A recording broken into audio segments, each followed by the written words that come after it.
느헤미야 이 8장은 제가 참 좋아하는 장면이어서 여러 번 묵상하고 또 제가 이 교회 목회하면서 설교도 자주 했던 본문이라고 생각이 듭니다.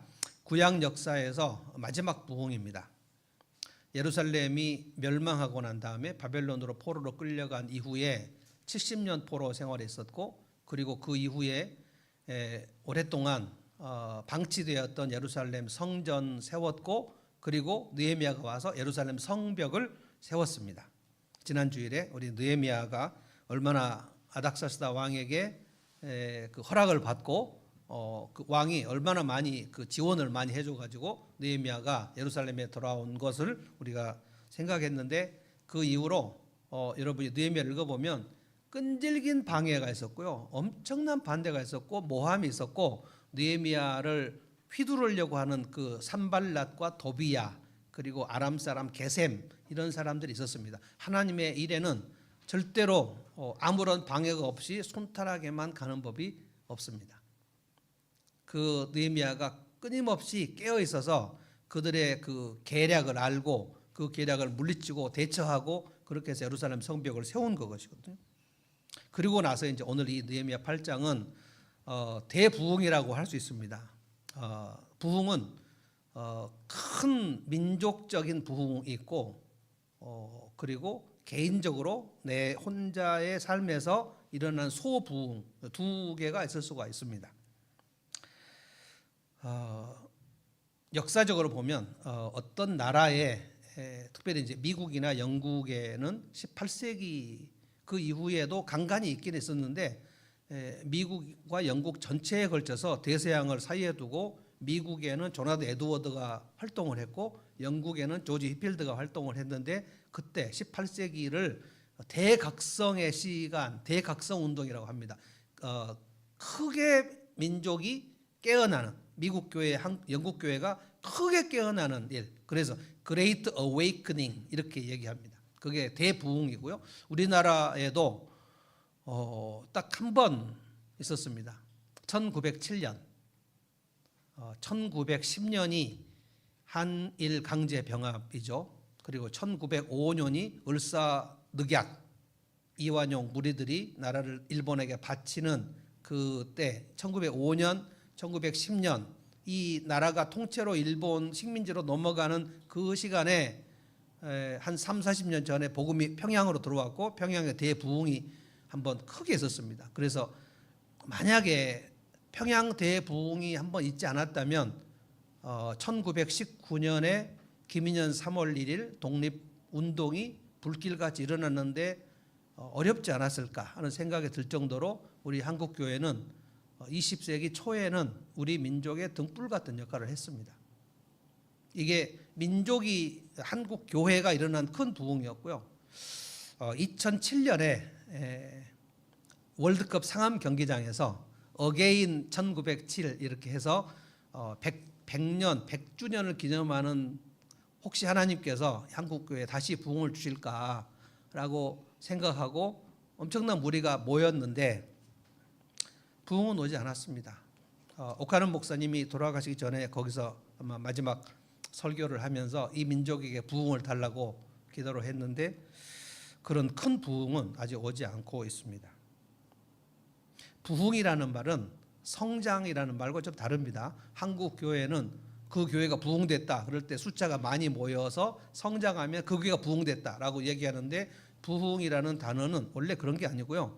부흥은 본래 히브리어가 하야, 하와는 아담과 하와 할 때 하와의 이름이 하야에서 왔는데요. 하와의 이름을 우리말로 어떻게 했냐면 모든 생명 있는 자의 어머니, 영어로는 이브라고 하는데, 하와가 하야라는 생명, 하야는 다시 생명력이 솟아나는, 그래서 우리말로는 부흥은 다시 일어나다.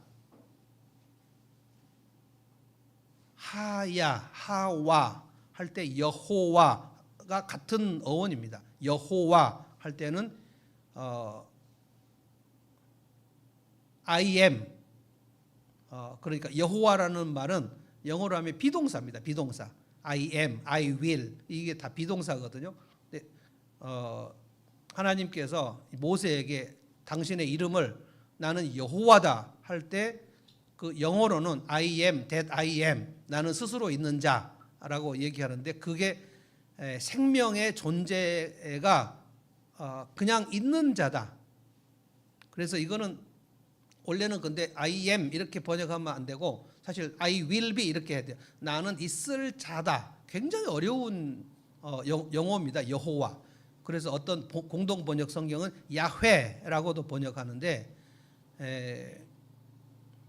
아무튼 이 부흥이라는 단어와 여호와라는 단어 하이야 하와 이것이 전부 생명이 다시 꿈틀거리고 일어나는 것을 의미하기 때문에 전체 교회가 한번 꿈틀거리고 일어나는 대부흥이 있는 것이고 대부흥이 있지 않아도 소부흥은 내 영혼에서 내 영혼이 다시 꿈틀거리면서 일어나면서 마치 메말랐던 우물에서 물이 다시 솟아나는 것처럼 메마른 시내에서 시냇물이 다시 흐르는 것처럼 다시 생명력이 약동하는 것을 소부흥이다 이렇게 얘기합니다.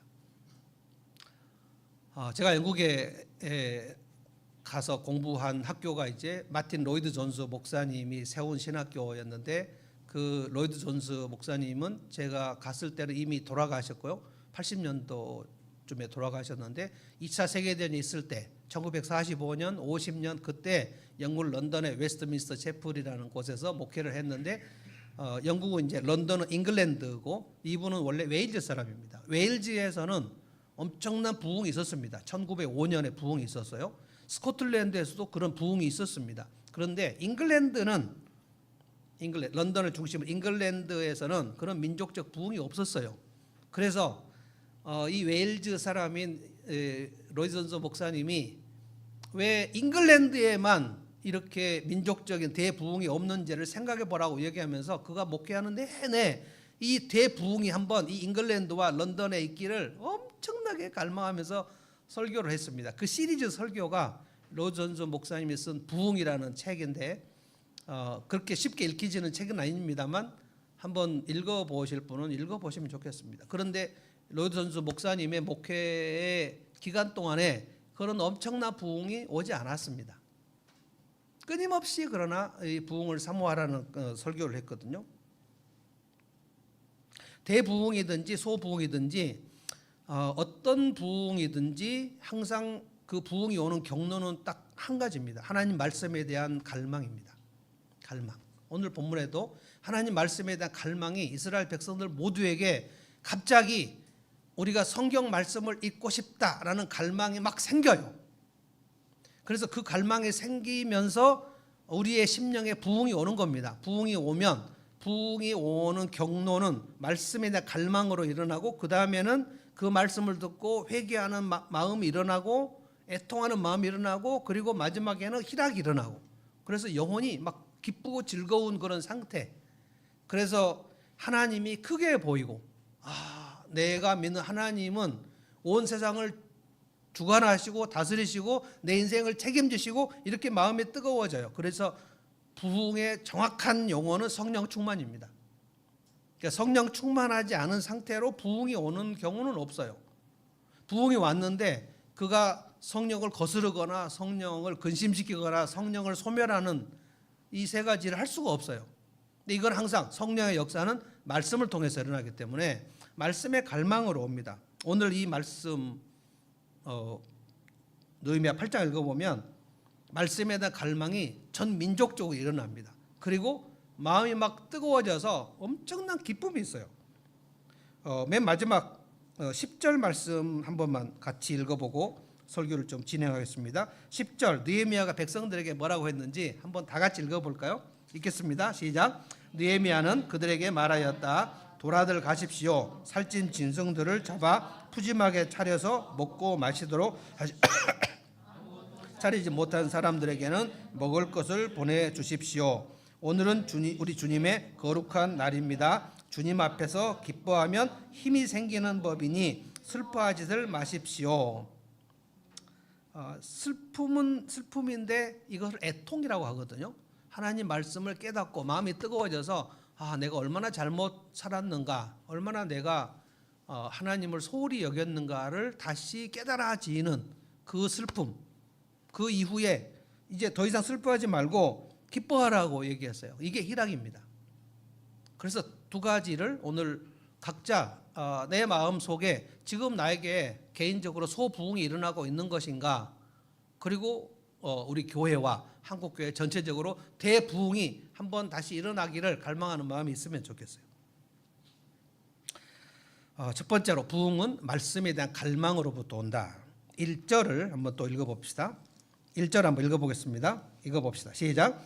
모든 백성이 한꺼번에 수문 앞 광장에 모였다. 그들은 학자 에스라에게 주님께서 이스라엘에게 명하신 모세의 율법책을 가지고 오라고 청하였다. 이게 이제 예루살렘 성벽이 다 완공된 이후입니다. 천신만고 끝에 예루살렘 성벽을 다 지었어요. 7장까지 보면 예루살렘 성벽 다 완공됐거든요. 그런데 백성들이 모두의 마음이 다 모아지는 것이 에스라 제사장을 불러서 우리가 성경 말씀을 듣고 싶다. 이게 어느 누구 할 것 없이 다 같이 모여가지고 백성들이 광장에 다 모였단 말이에요. 그들은 학자 에스라에게 뭐라고 해요? 주님께서 이스라엘에게 명하신 모세 율법책, 이게 모세 오경입니다. 창세기, 출애굽기, 레위기, 민수기, 신명기, 이 모세 오경을 우리에게 읽어달라고. 요시야 왕 때 이런 일 있지 않았습니까? 요시야 왕의 아버지가 아몬이고 할아버지가 므낫세인데, 이 할아버지 아버지 시대에 57년간 하나님의 성전을 철폐해 버렸거든요. 그래서 요시야가 왕이 8살 때 왕이 되었는데, 요시야가 8살, 16살, 20살, 뭐 요시야의 그 전기는 나이별로 기록이 되어 있어요. 그런데 요시야가 16살 때에 성전을 수리하라고, 다시 예배를 우리 다시 세우자라고 하는데, 성전을 수리를 하는 가운데, 우리로 말하면 리모델링이에요. 성전을 리모델링을 하고 있는데 성전 깊숙이 성경책이 모세 오경이 발견되었다 그랬어요. 그러니까 57년간 이스라엘 백성들에게는 예배도 설교도 없었던 겁니다. 완전히 예배를 망가뜨려 버렸어요, 므낫세가. 요시야 때 성경책이 발견되었다는 거예요. 그래서 발견돼서 서기관 사반이 요시야 왕 앞에서 우리가 성경책을 발견했다고, 그래서 왕 앞에 가서 성경 모세 오경을 읽습니다. 요시야가 그 성경책 말씀을 읽고 막 옷을 찢으면서 막 회개하고, 우리가 이 말씀대로 순종하지 않아서, 이 성경 말씀 우리가 소홀히 해서 우리에게 하나님께서 진노하셔서 우리가 지금 이렇게 취약하게 되었다. 근데 이 일이 요시야 이후 100년 만에 또 일어난 겁니다. 그거는 지금 어느 누구 할 것도 없이, 잘 보십시오. 1절에 모든 백성이 한꺼번에 수문 앞 광장에 모였어요. 성벽을 짓고 나서 성벽을 지은 앞에 광장에 다 모여가지고 이구동성으로 에스라를 불러요. 에스라가 성경 말씀을 가장 잘 아는 제사장이거든요. 우리에게 율법책을 읽어달라는 거예요. 여러분, 이 증상이 우리의 심령 속에 소부흥이 있든지, 한국교회에 있든지, 우리 하늘목교회에 있든지 부흥이 오는 경로가 이겁니다. 말씀에 대한 갈망이 있어요. 하나님의 백성들이라고 해서 항상 말씀에 갈망이 있는 게 아닙니다. 하나님의 말씀을 멀리하는 사람도 있고요, 멀리하는 때도 있습니다. 왜 그런지 모르지만 우리는 하나님 말씀을 가까이 하는 것이 본능이 아닙니다. 하나님 말씀 멀리하는 게 본능이에요. 그게 죄된 본성입니다. 말씀을 가까이 하고 싶지 않아요. 이것도 마치 우리는 어렸을 적부터 공부해라 라는 얘기를 많이 들어서 그런지, 특별히 한국 성도들은 성경책 읽는 게 공부하는 느낌이 들어요. 책이잖아요, 책. 책을 싫어하는 사람들은 성경책도 싫어해요. 그래서 부모에게 공부의 압박을 많이 받는 사람들은 성경책도 멀리하는 경우가 되게 많아요. 근데 이상하게 하나님의 말씀을 가까이 하고자 하는 마음이 막 물씬 솟아나는 경우는 별로 없어요. 어떤 특별한 하나님의 은혜가 있을 때에 성경 말씀 읽어야 되겠어 라는 마음의 갈망이 생깁니다. 이 갈망이 생기면 여러분, 이거 대박이구나 라고 생각하셔야 돼요. 내가 하나님 말씀을 묵상하고 싶다, 하나님 말씀을 더 듣고 싶다, 내가 성경 공부를 하고 싶다, 설교 말씀을 듣고 더 듣고 싶다. 이런 영적 갈망이 생기면 내게 부흥이 임하는 것인가? 라고 생각하시면 돼요. 내가 성경책을 멀리한 지 오래되었다. 나는 성경을 잘 안 읽고 있다. 라고 하면 이미 부흥에서 멀리 멀어져 있는 것이 사실입니다. 모든 백성들이 율법책을 가지고 와서 에스라한테 읽어달라고 얘기하는 거예요. 그래서 2절을 보십시오.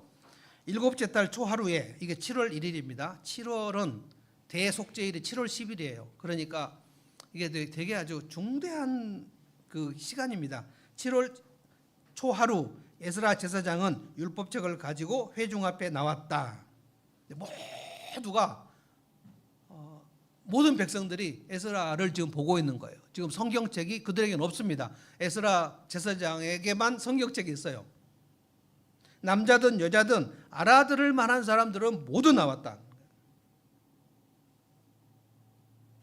그래서 에스라가 높은 단 위에 즉석으로 만든 강대상 같은 거를 만들어서 그 위에 딱 섭니다. 그래서 모든 백성들이 다 보는 가운데 3절을 보십시오.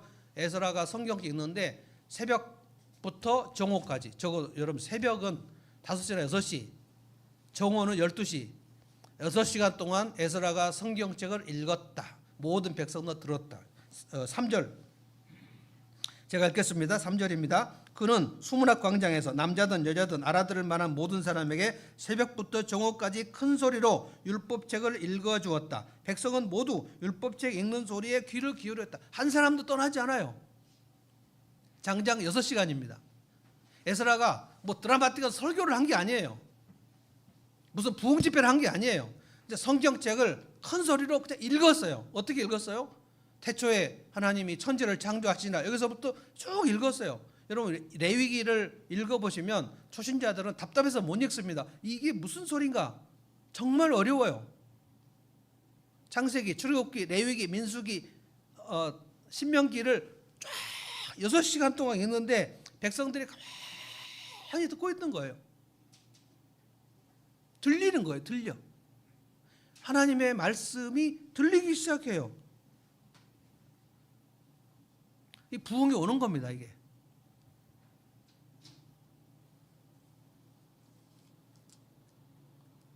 4절에 학자 에스라는 임시로 만든 높은 단 위에 섰다. 5절 학자 에스라는 높은 단 위에 서 있었으므로 백성들은 모두 그가 책 펴는 것을 볼 수 있었다. 에스라가 책을 펴면 백성들은 모두 일어섰다.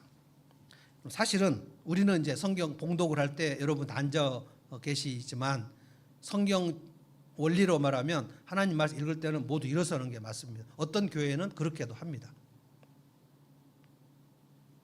일어섰다는 게 뭐겠어요? 하나님을 경외하는 마음이 백성들의 마음 속에 쫙 있어가지고 하나님이 크게 보이기 시작했다는 거예요. 예배가 일어난 거예요. 6절은 진짜 예배입니다. 성경 말씀을 읽다가 예배가 일어나요. 6절을 한번 다 같이 읽어보겠습니다. 읽읍시다. 시작. 에스라가 위대하신 주 하나님을 찬양하면 백성들은 모두 손을 들고 아멘 아멘 하고 응답하고 엎드려 얼굴을 땅에 대고 주님께 경배하였다. 소극적으로 듣고 있었던 게 아니었다는 거예요. 반응을 했다는 거예요.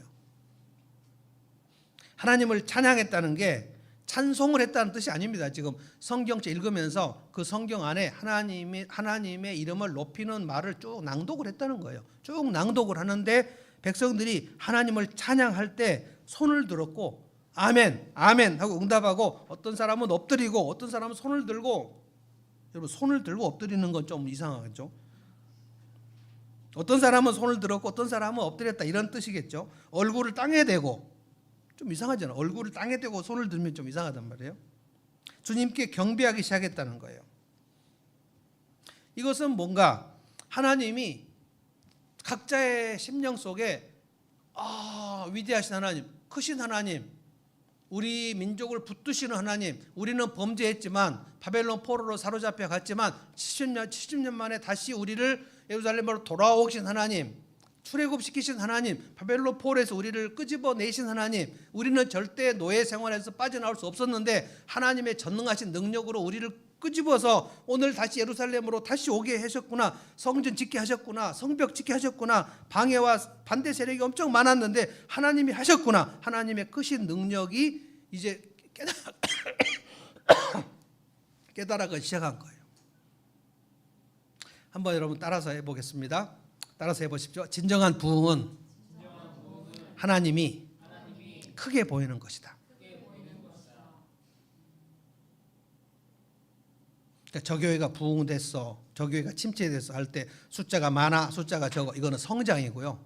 우리는 지금 성장은 안 되고 있어요. 성장 안 되고 있습니다. 그러나 성장이 안 되는 시간에도 얼마든지 부흥은 가능합니다. 적은 숫자가 모여도 소부흥이 얼마든지 가능해요. 하나님께서 내 눈에 크게 보이기 시작하면 그게 부흥의 시작이거든요. 근데 하나님의 말씀에 갈망이 있어서 그 말씀이 들리기 시작해야, 그 말씀을 내 눈으로 읽기 시작해야, 내 귀에 들리기 시작해서 그 말씀이 내 속에 깨달아져야 하나님이 크게 보여요. 말씀이 내게서 멀어지면 하나님이 작게 보여요. 보잘것없게 보여요. 그래서 기도를 안 하게 돼요. 기도해도 안 해도 별 차이 없는 거 아니야? 라는 생각이 드는 사람은 기도를 안 하겠죠. 하나님이 크게 보이면 기도가 흘러나오죠. 백성들이 손을 들고 하나님을 송축하면서 얼굴을 땅에 엎드려 대고 막 여러 가지의 행동들이 지금 나오는 거예요.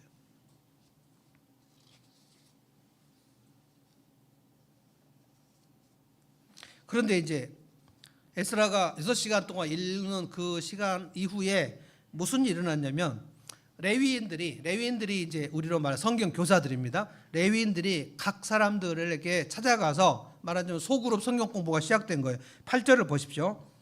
8절을 뭐라고 했냐면, 하나님의 율법책이 낭독될 때에 그들이 통역을 하고, 그러니까 히브리어에서 아람어로, 그러니까 예루살렘에 오랫동안 살았던 사람들이 있고 페르시아로 갔다가 돌아온 사람들이 있는데, 그 사람들 사이에 지금 약간 우리나라 사람들이 미국에 오랫동안 어렸을 때 갔다가 한국에 오면 우리말이 잘 서투르고 막 이러잖아요. 그래서 히브리어 아람어가 섞여졌기 때문에 히브리어를 아람어로 좀 통역하는 사람들도 필요하고, 그래서 뜻을 밝혀, 하나님의 말씀의 뜻을 밝혀 설명하여 주었다. 그래서 백성들이 이제 그 율법책에 무슨 뜻인가, 하나님께서 아브라함을 택하신 이유가 무엇인가, 아브라함의 자손들을 택하여 애굽으로 보내신 이유와, 애굽으로 보냈다가 400년 만에 출애굽시킨 이유와, 가나안 땅에 들여보낸 이유와, 거기서 하나님의 거룩한 백성을 삼으려고 했던 하나님의 그 거룩한 뜻, 근데 그들이 범죄하여 솔로몬 이후에 정말 타락하고 막 성전에다가 이방 신상 세우고 하나님을 떠나지 않았습니까? 므낫세가 하나님의 성전을 철폐해버리지 않았습니까? 왜 그렇게 하나님 백성들이 하나님을 멀리하는 역사가 구약에는 많이 기록되어 있을까요? 우리 본성이 그래요. 타락한 본성입니다. 그래서 우리는 예수를 믿어도 이상하게 더 하나님을 가까이 하는 그 본성이 작동이 안 되고, 예수를 믿어도 나도 모르게 이상하게 막 식어져요. 침체되고요. 그냥 대강 예배를 드리게 되고, 찬송할 때도 입만 딸싹딸싹 하거나 아니면 안 하거나, 그런 일들이 그냥 일어나는 거예요. 그런데 하나님 말씀을 깨닫자 그들이 막 다시 마음이 막 뜨거워지기 시작했다는 거예요. 그래서 백성들이 막 울기 시작했어요. 이게 애통입니다.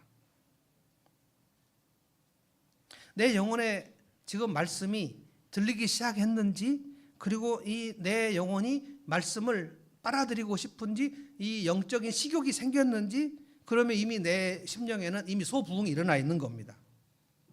그래서 그 말씀을 깨닫고, 아, 내가 하나님 앞에서 이것을 소홀히 했구나, 내가 예배를 소홀히 했구나, 내가 복음을 전하는 일을 소홀히 했구나, 내가 공동체를 세우는 일을 소홀히 했구나, 내가 좀 하나님의 말씀을 멀리 했구나, 이런 게 막 깨달아져요. 죄의식이 생기고요. 진정한 부흥은 그래서 애통으로 들어갑니다. 애통으로 들어가요. 1907년에 이 평양에 유명한 교회가 두 개 있었습니다. 장대현 교회가 있었고 산정현 교회가 있었는데, 산정현 교회는 우리가 좀 더 많이 들었던 주기철 주기철 목사님, 신사 참배할 때 반대했던 주기철 목사님이 산정현 교회고, 이 장대현 교회는 길선주 목사님은 본래 그 산에서 돛 닦던 사람입니다. 그런데 성령의 역사를 받아가지고 그 길선주가 교회 평양 장대현 교회 와서 그 선교사님들의 설교를 듣고 회개해요. 그래서 집사가 되고 영수가 됩니다. 옛날에는 집사와 장로 사이에 영수라는 그 직책이 있었어요. 요즘엔 다 사라졌는데 영수가 됐어요. 그러니까 오늘로 말하면 이제 안수 집사, 장로 그 사이쯤 될 것 같아요. 그런데 길선주 이 장로가 평양신학교 가기 전 일입니다. 장대현 교회에서 기도를 하는데 하나님의 말씀을 읽다가 자기가 막 그 마음속에 한 가지 막 엄청난 그 죄책감이 깨달아졌는데, 그게 뭐였냐면은 자기 친구가 생명을 거두면서 뭔가를 돈을 좀 맡겨 놓은 그거를 본인이 그냥 떼먹은 거예요. 이게 말씀을 듣다가 깨달아졌어요. 예수를 믿은 이후에도 그걸 깨닫지 못하다가 어느 날 내가 내 친구 돈을 떼먹었구나, 이 생각을 하고 견딜 수 없어가지고 예배 시간에 길장로가 앞에 나와가지고 그 얘기를 해서, 여러분 저는 죄인입니다. 근데 장로님이 막 갑자기 죄를 고백하니까 막 그 장대현 교회 굉장히 컸습니다. 그때 제가 얼마 전에 세상 떠나 친구의 돈을 떼먹은 저가 아간 같은 놈입니다 하고 공개 회개를 합니다. 근데 막 마음속에 그 얘기를 듣는 사람들 속에 자기가 지은 죄가 막 생각이 났어요. 그래서 길장로님이 얘기를 하고 들어갔는데 다른 사람이 또 나와가지고 저는 간음을 한 사람입니다, 제가 죄인입니다 하고 울면서, 또 다른 사람이 저는 누구 물건을 훔쳤습니다, 다른 집에 암탉을 제가 훔쳐서 잡아먹었습니다, 이런 거 생계형 범죄라고 하잖아요. 그래서 평양 장대현 교회를 비롯해서 평양 시내가 그때 난리가 나버렸습니다. 몇 날 며칠 죄를 고백하려는 사람이 줄을 이었다 그랬어요. 이게 평양 대부흥입니다. 그래서 사람들이 모여가지고 몇 날 며칠 모여가지고 하나님께서 내게 은혜를 주셨는데 내가 얼마나 하나님 앞에 더럽게 살았는가에 대해서 막 회개하고 막 평양 장대현 교회 평양 대부흥은 부흥회가 아니고요, 회개운동이에요. 회개운동.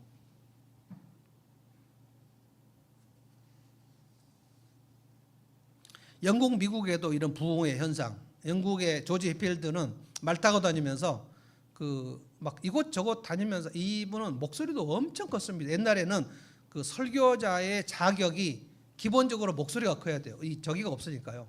확성기나 뭐 마이크가 없기 때문에 웅변을 잘하는 사람이 설교를 잘할 수 있는 그런 목소리가 커야 돼요. 근데 조지 해필드가 목소리가 엄청 컸습니다. 그래서 말 타고 다니면서 광산에 가서 광산 그 통로를 향하여 막 설교를 하고 다녔어요. 근데 광산에서 이 기록이 조지 해필드 전기에 보면 광산에서 일을 하고 얼굴이 시커먼 사람들이 막 올라오다가 조지 해필드의 설교를 듣고 거기에 시커먼 얼굴에 두 줄기가 하얗게 되었다. 이게 뭐냐면 듣고 막 그 광부들이 울고 회개하는 거예요. 광산 부흥회죠.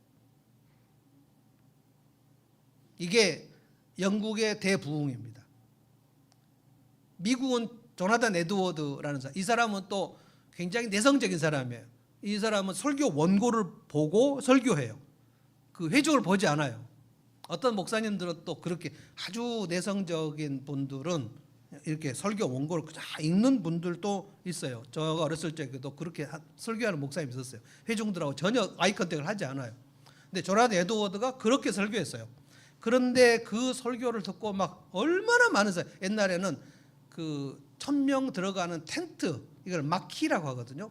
대형 천막을 치고 밖에서 야외에서 이제 그 집회를 하는데, 조나단 에드워드의 설교는 그냥 읽었는데 성령께서 너무 강력하게 역사해가지고 유명한 설교가 하나님의 손에 붙잡혀 지옥에 떨어지는 죄인에 대한 설교, 이게 유명한 지옥불 설교입니다. 그런데 설교를 하는데 그냥 읽었는데 이제 이 죄인이 하나님의 손에 붙잡혀서 그 죄인이 지옥불에 떨어지고 있다고 이 얘기를 하는데 이 듣는 사람들이 천막에서 무서워가지고 우르르 몰려나가고 막 도망치고 막 난리가 났었어요. 그 강력한 성령의 역사가 있었어요.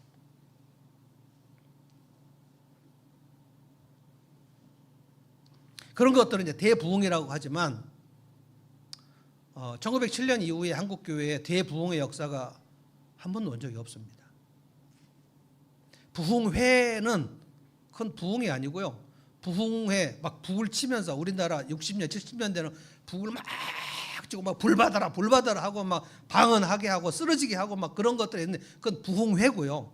그 부흥사 조나단 에드워드나 길선조 목사는 부흥사가 아닙니다. 그래서 예배 중에 설교 중에 하나님의 말씀에 대한 그 떨림이 있어서 애통이 있고 회개 운동이 일어나는 것은 부흥이고 오늘부터 우리 부흥회 합니다. 다 준비하십시오. 오늘 방언 받을 준비를 하십시오. 오늘 치유 집회 합니다. 이런 것은 부흥회 우리나라에서 아주 그 60년, 70년, 80년 아주 유명한 부흥사 중에 가장 유명한 부흥사가 박태선이라는 장로예요. 그 사람이 만든 종교가 신앙촌 전도관인 전도관. 나중에 박태선이 그 발 씻은 물을 먹으려고 쫓아다니고 이단 사이비가 되어버렸습니다. 굉장히 그쪽으로 많이 갑니다.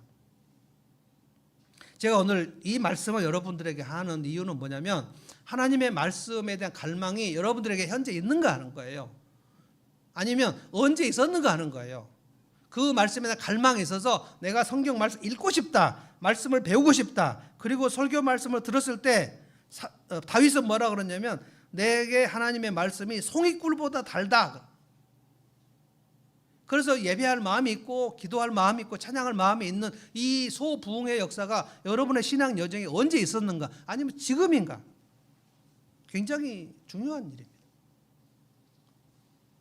한국 교회는 지금 점점 성장도 지금 멈추고 있지만 어떤 교회는 성장하는 교회도 있어요. 그런데 부흥은 안 되고 있어요. 점점 침체되고 있어요.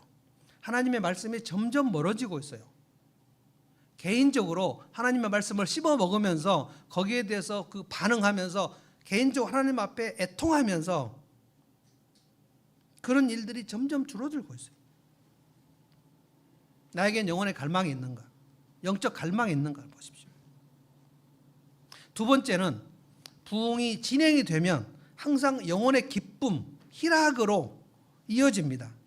9절을 한번 같이 읽어봅니다. 9절 읽습니다. 시작. 백성은 율법의 말씀을 들으면서 모두 울었다. 그래서 느헤미야와 학자 에스라 제사장과 백성을 가르치는 레위 사람들이 이 날은 주 하나님의 거룩한 날이니 슬퍼하지도 말고 울지도 말라고 백성을 타일렀다.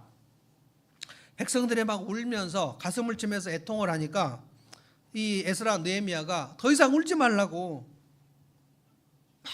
막 우니까 그러니까 성문 앞에 모든 광장에 모여서 그 수많은 사람들이 막 울고 애통을 하니까 정말 그 하나님의 역사가 강력하게 임한 거 아닙니까?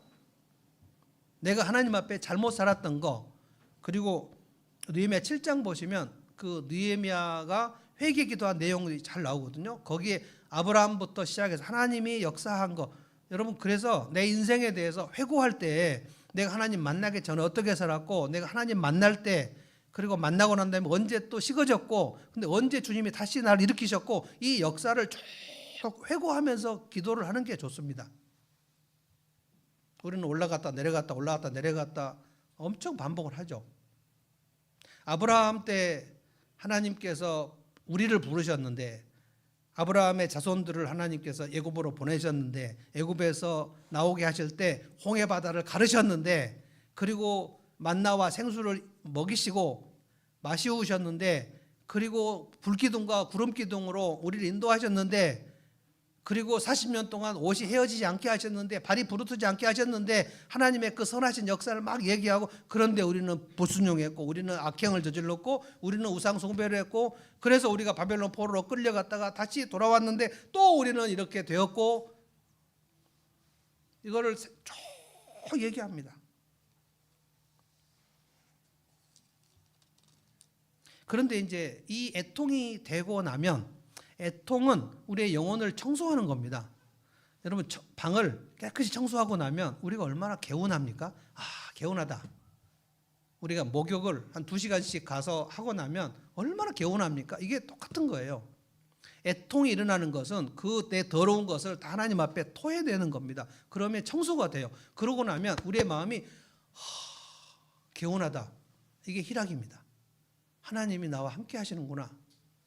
하나님과 굉장히 가까워졌을 때 일어나는 증상이 희락이에요. 이게 영혼이 기뻐하는 것입니다. 그래서 10절에 이 말씀 제가 다시 한번 읽겠습니다. 10절 아까 우리 처음에 읽었죠. 느헤미야는 그들에게 말하였다. 이제 돌아가십시오. 살찐 짐승들을 잡아 푸짐하게 차려서 먹고 마십시오. 이게 축제를 벌이자는 거예요. 아무것도 없는 사람에게는 먹을 몫을 보내주십시오. 그리고 나서 주님 앞에서 기뻐하면 힘이 생깁니다. 이 개역성경 뭐라고 그러냐면 여호와를 기뻐하는 것이 너희의 힘이니라. 한번 따라서 하십시오. 여호와를 기뻐하는 것이 너희의 힘이니라. 여호와를 기뻐하는 것, 이게 다른 무슨 레크레이션 해가지고 기뻐하는 것과 좀 다릅니다. 하나님의 말씀을 깨달은 상태에서 내가 죄를 고백하고 통회하고 자복하고 난 다음에 그때 생겨나는 영적 감정을 희락이라고 하거든요. 찬송가 보면 내 영혼의 극히 깊은 데서 맑은 가락이 울려나네. 하늘 곡조가 임하여 내 영혼이 기쁘도다. 이 찬송, 내 영혼에 극히 하나님의 은혜가 임해서 내 영혼에서 맑은 가락이 울려난다. 이게 희락이거든요. 베드로 사도는 뭐라고 했냐면 너희가 지금 즐거워하는 것이 말로 할 수 없는 즐거움이다. 말할 수 없는 즐거움. 이거를 베드로 사도가 성도들에게 편지할 때 너희들에게 지금 그런 기쁨이 있다 그랬어요. 이제 그만 울어라. 이제 다 울었고 이제 여호와를 기뻐해라. 더 이상 슬퍼하지 말고 고기 잡아먹고 우리 축제하자. 그래서 백성들이 엄청 기뻐합니다. 12절 한번 읽어볼까요? 모든 백성은 배운 바를 밝히 깨달았으므로 이제 말씀을 깨달았어요. 그래서 돌아가서 먹고 마시며 없는 사람들에게 먹을 것을 나누어 주면서 크게 기뻐하였다. 이게 기쁨입니다. 사도행전 보면 예루살렘 초대교회 때도 이 기쁨이 있었습니다. 안디옥 교회에도 이 기쁨이 있었습니다. 평양 대부흥 때 장대영 교회도 이 기쁨이 있었습니다. 조나단 에드워드 시절에 미국 교회가 이 기쁨이 있었습니다. 조지 이필드 시절에 영국 교회가 이 기쁨이 있었습니다. 이 18세기 대각성 운동이 이 기쁨이 있어서 19세기까지 뭐가 이어지냐면 세계로 선교사를 내보내자는 그 운동이 18세기 대각성 운동의 여파로 영국 교회, 미국 교회에서 선교사를 아프리카, 아시아, 남미 대륙으로 선교사를 파송한 게 19세기입니다. 19세기의 현대 선교의 위대한 시기. 그리고 이제 20세기가 들어오면서 21세기가 들어오면서 선교사들이 다 본국으로 좀 돌아가고 있습니다. 이거를 선교학에서 모라토리움이라고 하는데요. 경제에서도 모라토리움이라는 거는 그 돈 빌려줬던 거 다 회수하는 게 모라토리움이거든요. 선교사들도 지금 본국으로 돌아오고 있고 한국의 선교사, 중국으로 갔던 선교사들, 제 친구 선교사들 지금 다 돌아왔습니다. 시진핑이 추방 명령을 내려가지고 교회를 파괴시키고 있어요. 그래서 돌아갈래? 감옥 갈래? 그래서 선교사들이 추방돼 가지고 지금 중국 선교사를 하고 있던 사람들 중에 한국에 돌아와 가지고 아파트 경비원한 사람도 있고 할 게 없어 가지고요. 굉장히 지금 심각합니다. 미국 선교사들도 지금 점점 숫자가 줄어들고 있습니다. 미국 교회도 줄어들고 있고 영국 교회는 말할 것도 없고요. 영국 교회는 지금 뭐라고 하냐면 한국 교회를 향하여 우리를 선교해 달라고 얘기하고 있어요. 영국의 젊은이들은 예수님 믿어라라고 얘기하면 예수, 지저스, who is Jesus? 예수가 누구냐라고 영국에서 이렇게 얘기를 하는, 지금 쭉 내려가고 있습니다. 저는 대부흥이 어떤 민족의 교회들이 대부흥이 올 것인가, 최근에 몇 달 전인가요? 그 미국의 그 대학에서 한번 그런 있어가지고 이게 미국 전역으로 혹시 이어지는가 했던데 그 대학에서 뭐 한 두어 달 막 계속 하다가 식어졌죠. 지금도 얼마든지 하나님께서 하실 수도 있습니다만 그것은 그거고, 그래서 부흥을 계속 사모하고 갈망하는 기도를 해야 됨에도 불구하고 지금 우리가 할 수 있는 것은 뭐냐면 내 개인에게 소부흥이 일어나는 것은 지금도 얼마든지 할 수 있다는 거예요. 교회가 숫자가 막 많이 증가되는 교회에만 부흥이 일어나는 게 아닙니다.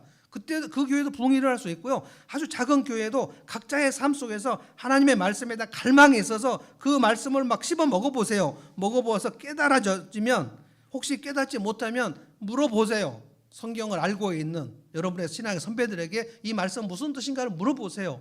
그래서 그 말씀이 깨달아지면 엠마오로 가는 두 제자에게 부활하신 예수님이 가셔서 하나님의 말씀을 밝게 깨달아 알려줬다 그랬어요. 그리고 예수님이 떠나셨습니다. 그때 이 제자들 둘이 뭐라 그랬죠?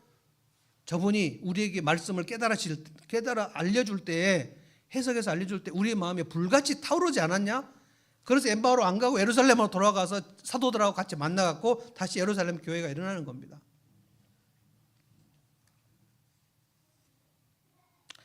마지막 우리 오늘 본문 아니지만 17절 한번 같이 읽어볼까요? 17절 말씀 자기 성경으로 한번 읽어보십시다. 17절 다 같이 한번 읽어봅시다. 시작. 사로잡혀 갔다가 돌아온 모든 사람이 초막을 세우고 거기에 머물렀다. 눈의 아들 로부터 그날까지 이렇게 축제를 즐긴 일이 없었으므로 이스라엘 자손은 크게 즐거워하였다. 여호수아 이후 이 정도로 큰 즐거움은 없었다. 엄청난 겁니다. 메말라 쩍쩍 갈라진 영혼에 다시 시냇물이 흐르는 경험이고요. 마치 우리가 다리미 할 때 플러그를 딱 꽂으면 그 다리미가 달구어지는 것처럼 하나님의 말씀에 플러그를 딱 꽂아서 그 말씀이 막 들어와 가지고 내 영혼이 다시 막 그 불이 일어나는 거예요. 다시 헌신하고 싶고, 다시 전도하고 싶고, 다시 기도하고 싶고, 다시 찬양하고 싶고, 그래서 내 기쁨을 막 누구에게 나누고 싶고, 이게 복음을 전하는 겁니다. 이스라엘이 여기서 초막절을 지킵니다. 초막절, 일주일 동안 초막절을 지키는데 이렇게 즐거워해봤던 경험이 언제 있었는가 했더니 여호수아 이후 처음이었다. 그러면 여호수아 이후 다윗 왕국에 있었는데 다윗 왕국 때보다 더 엄청난 즐거움이 있었다고 기록할 만큼, 그랬는지 안 했는지 알 수 없지만 우리가 다윗 왕국 때 이 정도로 기뻐했을까? 라고 생각될 만큼 이 느헤미야 시대에 엄청난 기쁨이 있었다는 거예요. 이 기쁨이 있으면요, 하나님이 크게 보임으로 말미암은 기쁨은 모든 세상의 시름과 염려를 이깁니다. 하나님이 하시는구나, 내 미래는 하나님이 붙들고 계시겠구나, 내 자식의 미래도 하나님이 붙들고 계시구나, 우리의 가정의 비즈니스 하나님이 붙들고 계시겠구나, 우리의 늙은 아버지 어머니도 하나님이 붙으시겠구나, 내 노후도 하나님이 붙으시겠구나, 이 생각이 막 차오르면 우리의 쓸데없는 그 시름, 밤잠을 못 자고 고민했던 그런 잡념들이 다 사라져버려요. 그래서 아무것도 염려하지 않게 돼요. 모든 지각이 뛰어난 하나님의 평강이 여러분의 마음과 생각을 지키시는 겁니다. 그 부흥이 나에게 있기를 우리가 갈망을 해야 된다는 거예요. 전 로이드 존스 목사님 그 책 읽을 때 정말 왜 이렇게까지 부흥을 갈망을 했는데, 로이드 존스 목사님의 목회에서 웨스트민스터 채플에서 대부흥의 역사가 일어났던 기록이 없거든요. 그럼에도 불구하고 로이드 존스 목사님이 얼마나 하나님을 뜨겁게, 그래서 그분의 심령에는 소부흥이 일어났다, 저는 그렇게 봅니다. 이거는 각자 여러분이 얼마든지 할 수 있습니다. 부흥이 임하기를 사모하셔야 돼요. 영혼이 침체되는 것을 방치하시면 안 됩니다. 방치하면 마귀가 이리저리 끌고 다닙니다. 그러면 엄청난 염려와 근심과 번민이 여러분을 사로잡게 됩니다. 하나님이 작게 보이면 여러분은 큰일 나요. 엄청난 근심과 걱정이 여러분에게 와버립니다. 그래서 불면증 생기고 우울증 생겨버립니다. 그러면 와, 나는 큰일 났다, 내 길은 막혔어, 나는 이제 끝났어, 나는 어떻게 하지? 이 두려움 속에 들어가 버려요. 그래서 부흥은 여러분 선택사항이 아닙니다. 내 영혼이 일어날 것인가, 내 영혼이 무너질 것인가의 기로에 놓여 있는 거예요. 그 경로가 하나님 말씀에 대한 갈망이 있는가 하는 거예요. 저는 오늘 이 설교를 여러분이 하나님의 말씀을 다시 읽고자 하는 그 갈망이 생기는 동기부여가 됐으면 참 좋겠습니다. 그래서 내년에 매일 성경 그 구독 숫자가 지금보다 훨씬 더 늘었으면 좋겠습니다. 매일 성경을 샀는데 주보화에 보면 매일 성경이 그대로 꽂혀져 있는 경우 막 마음이 샀구나. 그런데 그냥 여기 있구나. 빛이 여기인가? 이런 마음의 그 영적 갈망이 여러분과 제 모두 속에 일어나야 돼요. 왜냐하면 우리는 점점 늙을 거예요. 그리고 우리의 몸은 점점 쇠할 거예요. 우리 이재창 권사님이 90이 되셔가지고 절대로 나는 요양원 가지 않겠다고 버텼는데 가서 보니까 너무 편하시다는 거예요. 왜 이제까지 버티셨나? 그 어르신들은 이런 그 어디선가 알 수 없는 그런 전설이 요양원 가면 일주일 만에 죽어 뭐 이런 말들을 그 갖고 계신다는 거예요. 근데 지금 가셨는데 우리 박병원 권사님, 박순인 권사님이 전화를 해봤더니 목소리가 날아가실 것 같다는 거예요. 너무 고생하셨거든요. 그런데 여러분 우리 모두 다 그 길을 갈 거예요. 제 형님 배영록 성도님 지난 월요일 날 가서 봤는데 다시 일어날 수 있을까? 눈에 빛이 없어요. 살아나긴 살아났는데 답이 안 보여요. 큰일 났다. 덜컥 그런 생각이. 그래서 오늘 이 말씀이 우리 모두에게 우리는 약해질 거고 병들 거고 늙어갈 거고 그리고 자식들 다 떠나고 혼자 병상에 있다가 주님을 만나는 그 시간에도 내 마음이 내 속사람이 부흥되는 시간은 있어야 된다는 거예요. 그래서 주님 앞에 설 때 그때 가장 부흥된 상태로 주님 앞에 서면 얼마나 좋으냔 말이에요. 그렇지 않으면 우리 마음이 엄청 삭막해지고 엄청 두려운 상태에서 예수를 믿는데 마치 예수 안 믿는 사람처럼 마지막 시간을 보낼 수도 있다는 거예요. 저는 이 부흥이 여러분과 제 심령 속에서 다시 샘물이 솟아나듯이 일어나기를 바랍니다. 찬송하십시다.